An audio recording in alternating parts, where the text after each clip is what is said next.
Welcome to AP 30 news bulletin. ముందుగా headlines. సంచలన వ్యాఖ్యలు చేసిన రక్షణ శాఖ మంత్రి రాజ్నాథ్ సింగ్.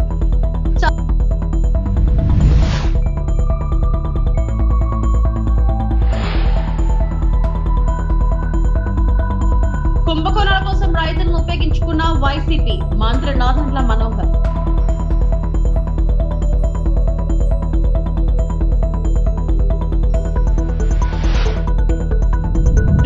కేజీల వాసీమాత బంగారు విగ్రహాన్ని ఆవిష్కరించిన సినీ నటుడు బాలకృష్ణ దంపతులు.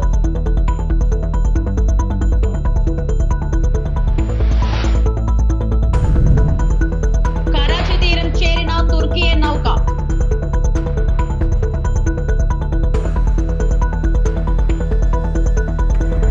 Rajnath Singh ultimate statement. సంచలన వ్యాఖ్యలు చేసిన రక్షణ శాఖ మంత్రి. పాకిస్తాన్ తో యుద్ధం తప్పదని కథనాలు వస్తున్న వేళ సంచలన వ్యాఖ్యలు చేసిన రాజ్నాథ్ సింగ్. మోడీ నుంచి ఈ దేశ ప్రజలు ఏం కోరుకుంటున్నారో అదే జరిగి తీరుతుందన్న డిఫెన్స్ మినిస్టర్. నేను మీకు భరోసా ఇస్తున్నా. మోడీ వర్కింగ్ స్టైల్, అంకితభావం గురించి అందరికీ తెలుసు.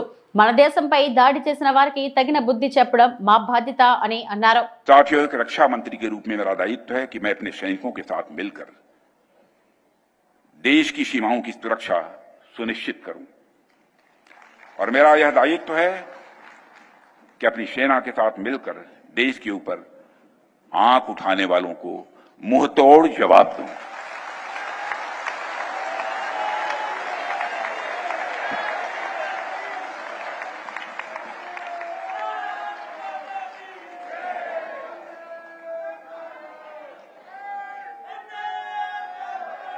और आप सभी हमारे प्रधानमंत्री नरेंद्र मोदी जी को अच्छी तरह जानते हैं।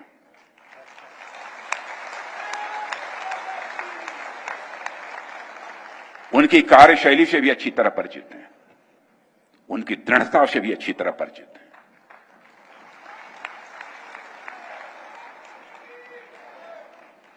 जोखिम उठाने का भाव किस तरीके से उन्होंने सीखा है अपने जिंदगी में, उससे भी आप अच्छी तरह समझते हैं। मैं आपको आश्वस्त करना चाहता हूं, प्रधानमंत्री मोदी जी के नेतृत्व में जैसा आप चाहते हैं वैसा होकर रहे हैं।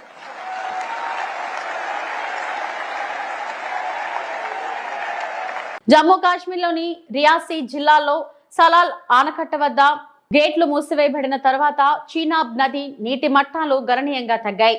ఈ చర్య స్థానికులు మరియు పర్యావరణ పరిశీలకులలో వ్యవసాయం, రోజువారీ నీటి వినియోగం మరియు ఈ ప్రాంతంలోని నది పర్యావరణ వ్యవస్థలపై దాని సంభావ్య ప్రభావం గురించి ఆందోళనను రేకెత్తించింది.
వైసీపీ పాలనలో కుంభకోణాల కోసం రైతులను ఉపయోగించుకున్నారని మంత్రి నాదెండ్ల మనోహర్ ఆరోపించారు.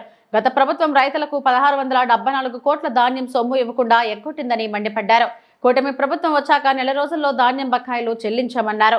తేమ శాతం 24% వరకు అనుమతించేలా చర్యలు తీసుకున్నామన్నారు. తేమ నమోదులో ఇబ్బంది లేకుండా వచ్చే ఖరీఫ్ నుంచి ఒకే కంపెనీకి చెందిన తేమ యంత్రాలు అందుబాటులోకి తెస్తామని వెల్లడించారు.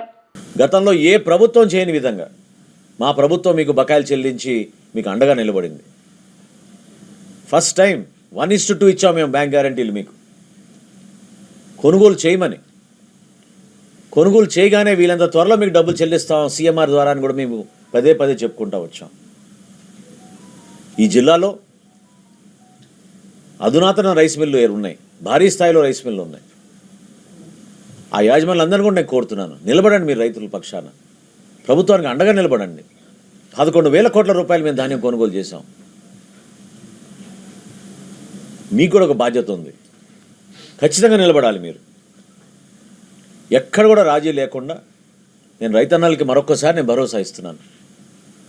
కూటమి ప్రభుత్వం మిమ్మల్ని అవమానపరచదు, మిమ్మల్ని కించపరచదు, మిమ్మల్ని ఇబ్బంది పెట్టదు. 100% మీ ఆప్తమిత్రుడుగా మీతో నిలిచి నడవడానికి మేము సిద్ధంగా ఉన్నాం. ఎటువంటి సమస్య వచ్చినా సరే మీ అందరం కూడా క్షేత్రస్థాయిలో మీకోసం పనిచేయడానికి సిద్ధంగా ఉన్నాం. అవసరమైతే ఉభయ గోదావరి జిల్లాల్లో దాదాపు మరొక 2 లక్షల నుంచి 3 లక్షల మెట్రిక్ టన్నుల ధాన్యం కొనుగోలు చేయడానికి సిద్ధంగా ఉన్నాం.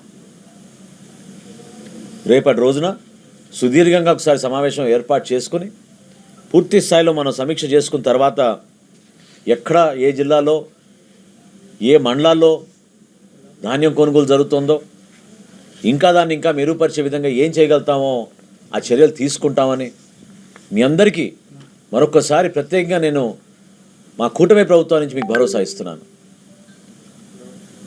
ఎట్టి పరిస్థితుల్లో కూడా ధాన్యం కొనుగోలు చేసే ప్రక్రియలో ఒక బాధ్యత గల భరోసా ఇచ్చే విధంగా ఒక పాత్ర ప్రభుత్వానికి ఉంటుంది.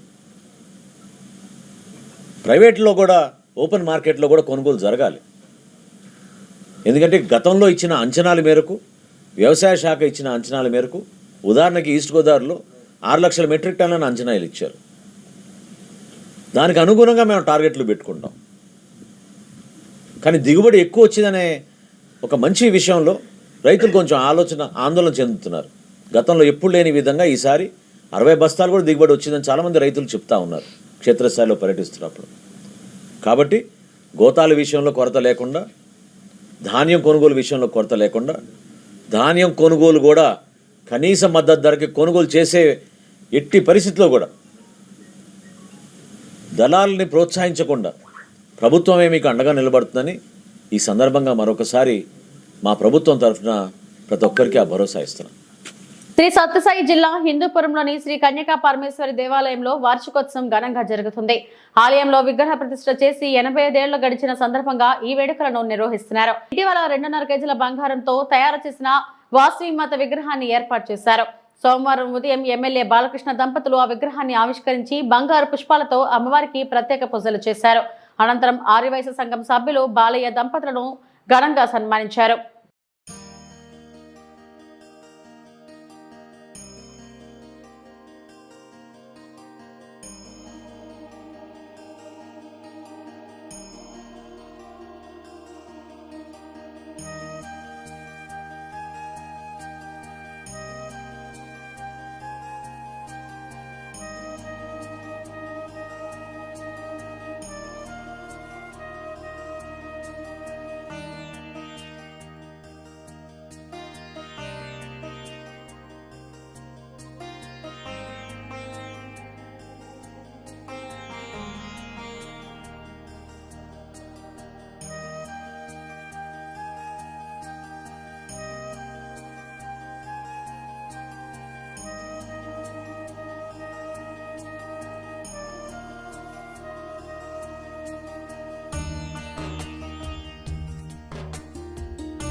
నెల్లూరు పాత్ చెక్ పోస్ట్ బర్మాషాల్ గుంట ప్రాంతంలో రైల్వే స్థలాల్లో నివసిస్తున్న వారిని వైఎస్ఆర్సీపీ నెల్లూరు సిటీ ఇన్ఛార్జ్ మరియు ఎమ్మెల్సీ పర్వతరెడ్డి చంద్రశేఖర్ రెడ్డి పార్టీ నాయకులు కార్యకర్తలు కలిసి వారికి ధైర్యం ఇచ్చారు. ఈ సందర్భంగా చంద్రశేఖర్ రెడ్డి మాట్లాడుతూ సాయంత్రంలోగా ఇండ్లు ఖాళీ చేయకుంటే మేమే కూల్చేస్తామని బెదిరించడం మంచి పద్ధతి కాదని, వారికి ఎక్కడైనా ఇల్లు కట్టించి వారిని ఖాళీ చేయించాలని కోరారు.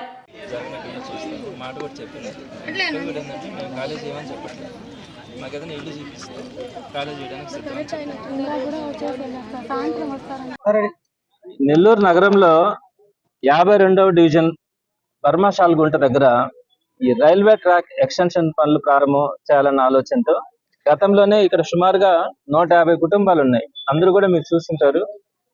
ఎస్సీ ఎస్టీ కుటుంబాలు, అతి నిరుపేద కుటుంబాలు. కనీసం వాళ్ళకి సరైనటువంటి ఇల్లు సదుపాయం కూడా ఇక్కడ లేదు. మరి వారందరినీ కూడా తొలగించి రైల్వే ట్రాక్ ఎక్స్టెన్షన్ చేయాలన్న ఆలోచనతో గతంలో ఇక్కడ ఒక నిర్ణయం కూడా తీసుకోవడం జరిగింది. అప్పుడు కూడా తెలుగుదేశం పార్టీ ప్రభుత్వమే అధికారంలో ఉండింది. ఆ టైంలో వైఎస్ఆర్సీపీ కూడా వాళ్ళకి అండగా కూడా నిలబడడం జరిగింది. అయితే ఆ తర్వాత ఈ 150 మందికి కూడా ఆల్టర్నేటివ్ గా సైట్స్ చూపించి అక్కడ హౌసెస్ కట్టిన తర్వాత వీరందరినీ అక్కడ షిఫ్ట్ చేసి ఈ ఇల్లులన్నీ కూడా తొలగించి ఈ ట్రాక్ ని ఎక్స్టెండ్ చేయాలన్న ఆలోచనతో ఆ రోజు కూడా ఒక నిర్ణయం తీసుకుని వీళ్ళందరికీ కూడా హామీ ఇవ్వడం జరిగింది. అందులో భాగంగా వీళ్ళందరికీ కూడా వైఎస్ఆర్సీపీ ప్రభుత్వం వీళ్ళందరికీ కూడా హౌస్ సైట్స్ ని శాంక్షన్ చేయడం కానీ, వారందరికీ కూడా లోన్స్ శాంక్షన్ చేయడంలో రిస్క్ తీసుకొని కూడా చేయించడం కూడా జరిగింది. అందులో భాగంగా వీళ్ళు ఆ ఇల్లు కూడా చక్కగా కట్టుకోవాలనే ఉద్దేశంతో వీళ్ళు అదనంగా 35,000 రూపాయలని కాంట్రాక్టర్ కూడా ఇవ్వడం కూడా చాలా మంది కూడా జరిగింది. అయితే ఇప్పుడు ఈ సంవత్సరం రోజులుగా ఆ పనులన్నీ కూడా ఆగిపోయి ఉన్నాయి. ఎక్కడా కూడా ఆ ఇల్లు కంప్లీట్ చేయకుండానే ఆ ఇల్లు కంప్లీట్ కూడా కాలే. సుమారుగా 75% నుంచి 80% మాత్రమే ఆ ఇల్లులు కంప్లీట్ అయి ఉన్నాయి. అయితే నేను 2 రోజుల నుంచి చాలా హడావిడి చేస్తా ఉన్నారు. ఈ ఇల్లుని ఇమీడియట్ గా ఖాళీ చేయించాలా, కరెంట్ కట్ చేస్తాము, 6వ తేదీ సాయంత్రానికల్లా జేసీబీలు పెట్టి ఈ ఇళ్ళన్నింటినీ కూడా పగలగొడతామని చెప్పి ఇక్కడ అనౌన్స్మెంట్ కూడా చేసి నిన్న వాళ్ళందరినీ కూడా భయభ్రాంతులకు గురి చేయడం కూడా జరిగింది. అయితే మొన్న సాయంత్రం వారందరితో కూడా మాట్లాడడం కూడా జరిగింది. సో వారందరితో కూడా మాట్లాడిన తర్వాత కొన్ని విషయాలు అయితే అర్థమైనాయి. వాళ్ళందరూ కూడా చాలా నిరుపేదలు, అందరూ కూడా ఎస్సీ ఎస్టీ కుటుంబాలు ఇక్కడ మాక్సిమం ఉన్నాయి, మైనారిటీ కుటుంబాలు కూడా ఉన్నాయి. వారందరిలో కూడా చాలా మంది వృద్ధులు ఉన్నారు. ఈ రోజే ఒకరు చనిపోవడం కూడా జరిగింది. ఈ ఇష్యూస్ జరుగుతా ఉన్నప్పుడే అక్కడ ఒక వ్యక్తి కూడా మరణించడం కూడా జరిగింది. సో చాలా మంది చిన్నపిల్లలు, వృద్ధులు ఆరోగ్యం బాగలేక చాలా మంచాల మీద ఉండే పరిస్థితి కూడా ఈ రోజు మనం ఇక్కడ గమనించాం. సో ఇట్లాంటి పరిస్థితుల్లో వీళ్ళందరినీ కూడా ఇల్లు కంప్లీట్ చేసి వారందరికీ కూడా ఆల్టర్నేటివ్ చూపించకుండా మరి వీరందరినీ కూడా ఈ రోజు రేపు సాయంత్రం లోపల ఖాళీ చేయించి పంపించేస్తామని చెప్పి ప్రభుత్వం అనౌన్స్మెంట్స్ చేయిస్తే పోలీసులను పంపించి డిఎస్పీ స్థాయి వ్యక్తులను కూడా ఇక్కడికి పంపించి మీరు ఇక్కడి నుంచి ఖాళీ చేస్తారా లేకపోతే బలవంతంగా మిమ్మల్ని ఇక్కడి నుంచి తీసుకెళ్లిపోవాలా అని చెప్పి నిన్న వాళ్ళు మాట్లాడిన వీడియోస్ ని కూడా చూడడం జరిగింది. అయితే ఆ సందర్భంగా నేను ఆర్డీఓతో గానీ, కలెక్టర్ గారితో గానీ, కమిషనర్ గారితో కూడా మాట్లాడడం జరిగింది. పెహల్గా ముగ్గురుదండి తర్వాత భారత్ పాకిస్తాన్ మధ్య ఉద్రిక్తతలు పెరిగిన నేపథ్యంలో దాయాది దేశం భయాందోళన చెందుతుంది. మద్దతు కూడగట్టుకునే ప్రయత్నాల్లో భాగంగా పాక్ తన మిత్ర దేశాలతో సంప్రదింపులు జరుపుతున్నట్లు సమాచారం. అందుకు మరింత బలం చేకూర్చేలా తుర్కియకు చెందిన భారీ యుద్ధ నౌక కరాచీ తీరం చేరింది. 2013లో జలప్రవేశం చేసిన ఈ నౌక జలంతర్గాములకు వ్యతిరేకంగా పనిచేయగలదు. గస్తీ కాయడంలో అందవేసిన చెయ్యి పలు నౌకాదళ విన్యాసాల్లో పాల్గొని గుర్తింపు తెచ్చుకుంది. పాకిస్తాన్ కు చెందిన నౌకలకు జల మార్గాలను భారత్ నిషేధించింది. మరోవైపు ప్రధాని మోడీ, రక్షణ మంత్రి రాజ్నాథ్ సింగ్ త్రివిధ దళాల ఉన్నతాధికారులతో వరుస భేటీలు నిర్వహించడంతో భారత్ ఏ క్షణమైనా దాడి చేయొచ్చని పాకిస్తాన్ కలవరం చెందుతుంది.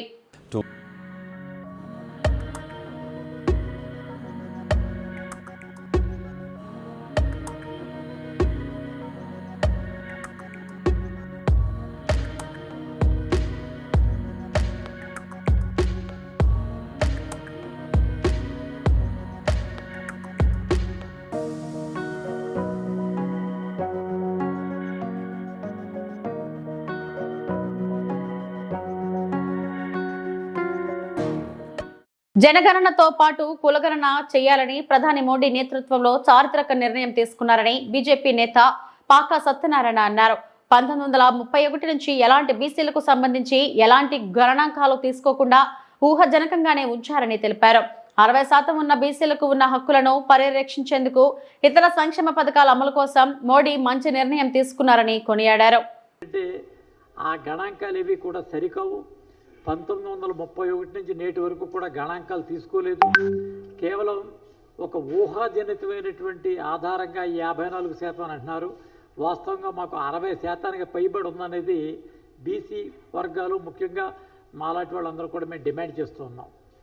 40 ఓట్లు రెండో ప్రపంచ యుద్ధం, 50 ఓట్లు భారత ప్రభుత్వం ఏర్పాటు కాకపోవటం, 60 ఓట్లు చైనాతోటి యుద్ధం, 70 ఓట్లు పాకిస్తాన్తో యుద్ధం, 80 ఓట్లు జనతా పార్టీ మధ్యంతరం కూలిక, 90 ఓట్లు రాజీవ్ గాంధీ యొక్క మరణం, ఇలాగ ప్రతి 10 సంవత్సరాలకి చేయవలసినటువంటి గణాంకాలు తీసుకున్నటువంటి కారణంగా ఈ యొక్క కులగణన తీసుకోకపోవడం, కాంగ్రెస్ పార్టీ చేసేటువంటి నిర్లక్ష్యం కారణంగా బీసీలు చాలా ఘోరంగా ఈ దేశంలోనూ ఈ రాష్ట్రంలో అన్ని రకాలుగా కూడా నష్టపోయేటటువంటి పరిస్థితి మనందరూ కూడా తెలుసు. అటువంటి పరిస్థితుల్లో బీసీ గణాంకాలు తీసుకోవాలనేటటువంటి పరిస్థితి ఉన్నప్పుడు మేము కూడా కొన్ని అభ్యర్థనలు విజ్ఞాపనలు ఆ రోజు ఇవ్వడం జరిగింది. దానికి ప్రధానమైనటువంటి కారణం ఏంటంటే బీసీ జాబితాలు 3 రకాలుగా ఉన్నాయి. ఒకటి కేంద్ర జాబితా, రెండవది రాష్ట్ర జాబితా, మూడవది ఉమ్మడి జాబితా. కాబట్టి అనేక జాతులు రాష్ట్ర జాబితాలో ఉన్నటువంటి బీసీలు కేంద్ర జాబితాలో బీసీలుగా లేవు, ఓబీసీ కేటగిరీలో లేవు. ఉదాహరణకి రాష్ట్రంలో ఉన్నటువంటి తూర్పు కాపు కులం ఏదైతే ఉన్నదో అది రాష్ట్ర జాబితాలో బీసీగా ఉన్నది, కేంద్ర జాబితాలో అది ఓబీసీ కేటగిరీలో లేదు. అదే రకంగా అనేక జాతులు ఇప్పుడు వాల్మీకి బోయాకు సంబంధించిన జాతుల్లో లేడీస్ హాస్టల్ నిర్వహిస్తున్న దంపతులను అదుపులోకి తీసుకున్న గుంటూరు వెస్ట్ డీఎస్పీ అరవింద్ ఒక విద్యార్థి పట్ల అసభ్యంగా ప్రవర్తించినట్లు ఫిర్యాదు అందింది. సీసీ కెమెరాలు ఇబ్బందికరంగా ఉన్నాయని అమ్మాయిలు ఫిర్యాదు చేశారు. ఈ ఘటనపై విచారణ జరుగుతుంది. మహిళను వేధిస్తే కఠిన చర్యలు తప్పవన్నారు డీఎస్పీ అరవింద్. శ్రీనివాస హాస్టల్ అని చెప్పి బ్రాడీపేటలో ఒక గర్ల్స్ హాస్టల్ ఉంది. దానికి సంబంధించి ఆ కాలేజ్ మేనేజ్మెంట్ పర్సన్ ఎవరైతే ఉన్నారో కాలేజ్లో ఉన్న వన్ ఆఫ్ ది గర్ల్ మీద కొంచెం హరాసింగ్ గా బిహేవ్ చేశాడు అని చెప్పేసి ఆ అమ్మాయి కంప్లైంట్ ఇస్తుంది. ఆల్రెడీ తర్వాత కాలేజ్లో ఉన్న అమ్మాయిలు కూడా వచ్చి సీసీ కెమెరాస్ కొంచెం మా వాష్రూమ్ ఏరియా కవర్ అయ్యేటట్టు పెట్టారు అని చెప్పి కంప్లైంట్ ఇస్తున్నారు. అట్లే వాళ్ళ రూమ్స్ లో కూడా కనిపించేలాగా కూడా సీసీ కెమెరాస్ పెట్టారని చెప్పి కంప్లైంట్ ఇస్తున్నారు. దాని మీద వాళ్ళని పికప్ చేస్తాము, తీసుకొస్తున్నాము. సీసీ కెమెరాస్ ఏం కవర్ అవుతుంది మొత్తం వెరిఫై చేసి అది ఏదైనా కొంచెం అబ్నార్మల్ పొజిషన్ ఉంటే అది కంప్లీట్ తీపిస్తాము. అమ్మాయి ఇచ్చే కంప్లైంట్ మీద కూడా కంప్లైంట్ తీసుకుని ప్రాపర్ కేసెస్ కింద కేసు రిజిస్టర్ చేస్తాము. 2 హాస్టల్ మేనేజ్మెంట్ మీద చెప్తున్నారు. ఆ మేనేజ్మెంట్ తాలూకా ఓనర్ని తీసుకొచ్చాము. అట్లే వాళ్ళిద్దరు మేనేజ్మెంట్ ఓనర్ అండ్ వాళ్ళ వైఫ్ వాళ్ళిద్దరిని తీసుకొచ్చాము స్టేషన్కి.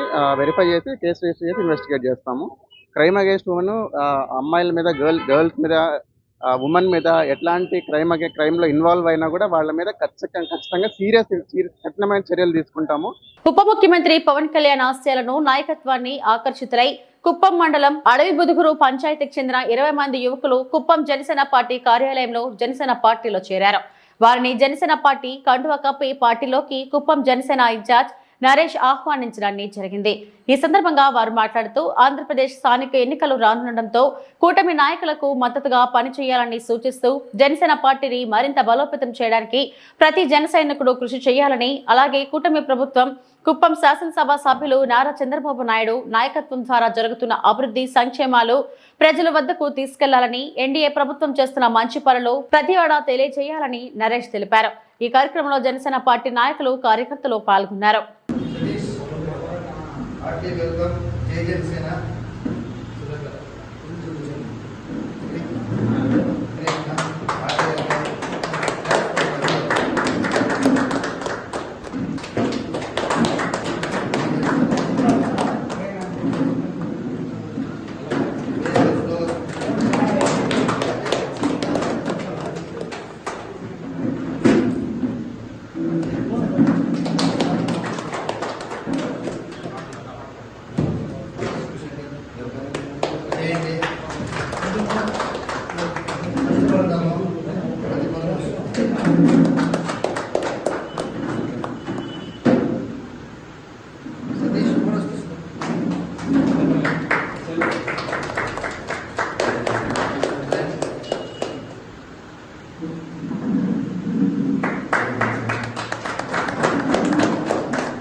చిన్న అని మంచి active person Allu Arjun fans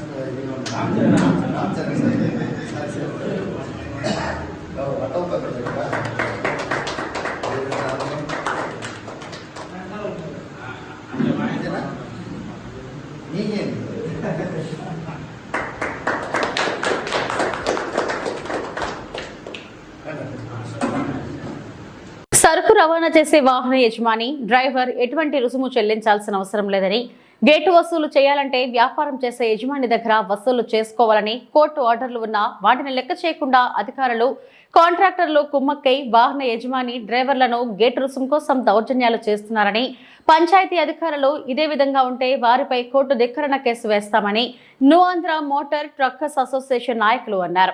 Tirupati జిల్లా రేణిగుంటలో సాగుతున్న గేటు వసూళ్లు దందాపై స్థానిక లారీ ఓనర్లు new Andhra motor truckers association దృష్టికి తీసుకుని వెళ్లగా శనివారం అసోసియేషన్ సభ్యులు రేణిగుంట పంచాయతీ కార్యాలయంలో ఈవో మణితో సమావేశమయ్యారు. హైకోర్టు ఆర్డర్ కాపీని ఈవోకి అందించారు. ఎక్కడా లేని విధంగా వాహనానికి 400 వసూలు చేయడంపై ఆగ్రహం వ్యక్తం చేశారు. 400 ఎందుకని ప్రశ్నించిన డ్రైవర్పై దురుసుగా ప్రవర్తించి లారీ తాళాలను లాక్కోవడం ఏమిటని ప్రశ్నించారు. రేణిగుంటలో జరుగుతున్న వసూళ్ల దందాపై అసోసియేషన్ నాయకులు డిపిఓ సుశీలా దేవికి ఫోన్ ద్వారా సమాచారం అందించారు. పరిశీలించి తగు చర్యలు తీసుకుంటామని డిపిఓ తెలిపారని వారు అన్నారు. జాయింట్ సెక్రటరీగా పనిచేస్తున్నాను. ఈరోజు రేణిగుంటలో చాలా రోజుల నుంచి ఆశీలు అనే ఒక సమస్య అనేది బాగా లారీ వాహనాలని ఇబ్బంది పెడుతున్నట్లు మా దృష్టికి తీసుకొచ్చారు. విజయవాడ నుంచి ఈరోజు రేణిగుంట పంచాయతీ ఆఫీస్కి వచ్చి ఈఓ గారిని కలిసి, సార్ దీనిపైన ఏంటిది 2003లో ప్రభుత్వం వాహన యాజమానుల దగ్గర నుంచి ఎటువంటి రుసుములు అనేది వసూలు చేయరాదని చెప్పినప్పటికీ ఇప్పుడు 2025 నడుస్తున్నా సరే మీరు ఈ సమస్య పరిష్కార దిశగా వెళ్ళట్లేదు. దాని కారణాలు ఏంటి అంటే సింపుల్గా ఈఓ గారు ఏం చెప్పారంటే, మా దృష్టికి ఇది రాలేదు, మాకు తెలియదు అని చెప్తున్నారు. 2003లో ప్రభుత్వం జీవో తీసుకొచ్చింది, 2009లో హైకోర్టు ఆర్డర్ ఇచ్చింది, 2015లో హైకోర్టు ఆర్డర్ ఇచ్చింది, 2021లో హైకోర్టు ఆర్డర్ ఇచ్చింది. మళ్ళీ రీసెంట్గా 2025 ఫిబ్రవరి 28వ తారీఖు కూడా పిలిచి ఆర్డర్ ఇవ్వడం జరిగింది. 2025 ఫిబ్రవరి 28వ తారీఖు ఇచ్చిన ఆర్డర్లో ఖచ్చితంగా కంటెంప్ట్ కూడా వేసుకోవచ్చు, అంటే వీళ్ళు వసూలు చేసే అమౌంట్ అనేది తప్పుడుగా వసూలు చేస్తున్నారు కాబట్టి దాని మీద కంటెంప్ట్ కూడా వేయొచ్చు అని చెప్పి ఖచ్చితంగా హైకోర్టు ఆర్డర్ ఇచ్చింది. మేము ఒకటే అడుగుతా ఉన్నాం, మేము ఈ రాష్ట్ర గవర్నమెంట్కి ఇటువంటి పన్నులు ఎందుకు చెల్లించట్లేదంటే, మేము తిరగడానికి 3 నెలలకు ఒకసారి వాహనానికి ట్యాక్స్ చెల్లిస్తూ ఉన్నాం. అది స్టేట్ రోడ్లు వాడుకోవడానికి. మరి ఈ స్టేట్ రోడ్లు వాడుకోవడానికి 3 నెలలకు ఒకసారి ట్యాక్స్ చెల్లించినప్పటికీ మళ్ళీ ఇటువంటి పన్నులు మాకు భారం అవుతున్నాయని చెప్పి గతంలో మేము 2003కు ముందు మేము ప్రభుత్వానికి పెట్టుకున్నాం కాబట్టి ప్రభుత్వానికి జీవో తీసుకొచ్చి వాహనదారుల నుంచి ఇటువంటి ట్యాక్స్ చెల్లించిన వారి దగ్గర నుంచి ఇటువంటి రుసుము వసూలు చేయాలని చెప్పి ప్రభుత్వం జీవోలు తీసుకొచ్చినా సరే ప్రతి ఒక్క అధికారి తప్పుకునే ధోరణిలో, అంటే దాంట్లో ఈ కంటెంప్ట్ అనే విషయంలో నుంచి తప్పుకునే ధోరణిలో మేము మా దృష్టికి రాలేదు. పై అధికారికి ఇప్పుడు ఎదురుగానే డిపిఓ మేడం గారికి సునీత మేడం గారికి కాల్ చేశాం.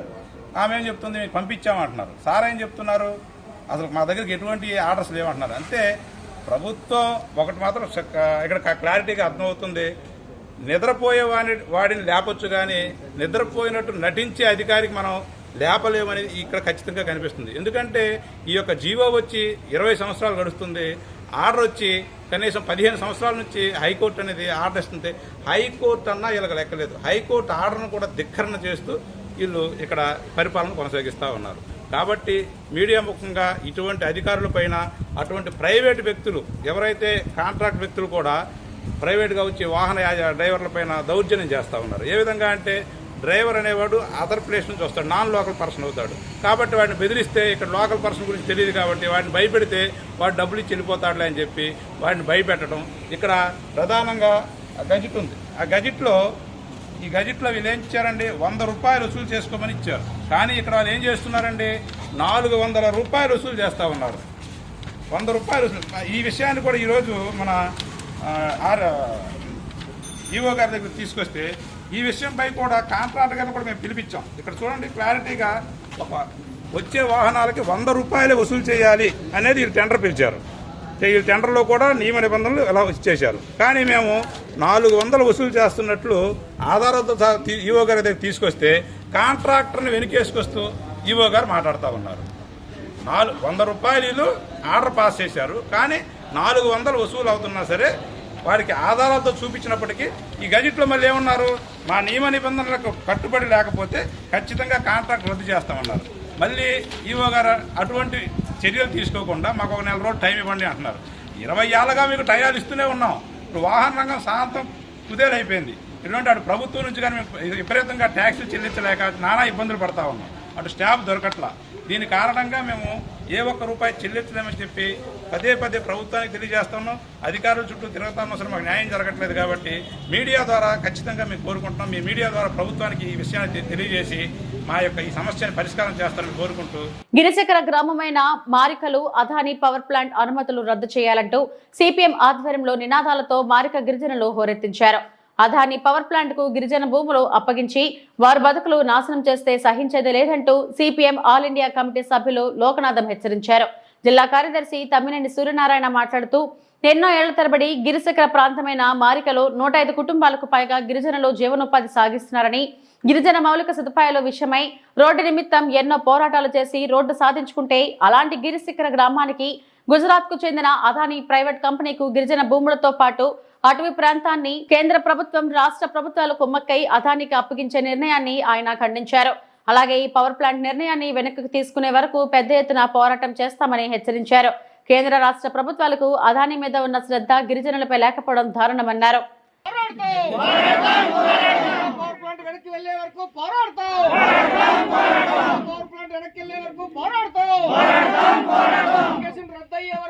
హైడ్రో పవర్ ప్లాంట్ అనుమతులను వెంటనే రద్దు చేయాలని సిపిఎం పార్టీ డిమాండ్ చేస్తూ ఉంది.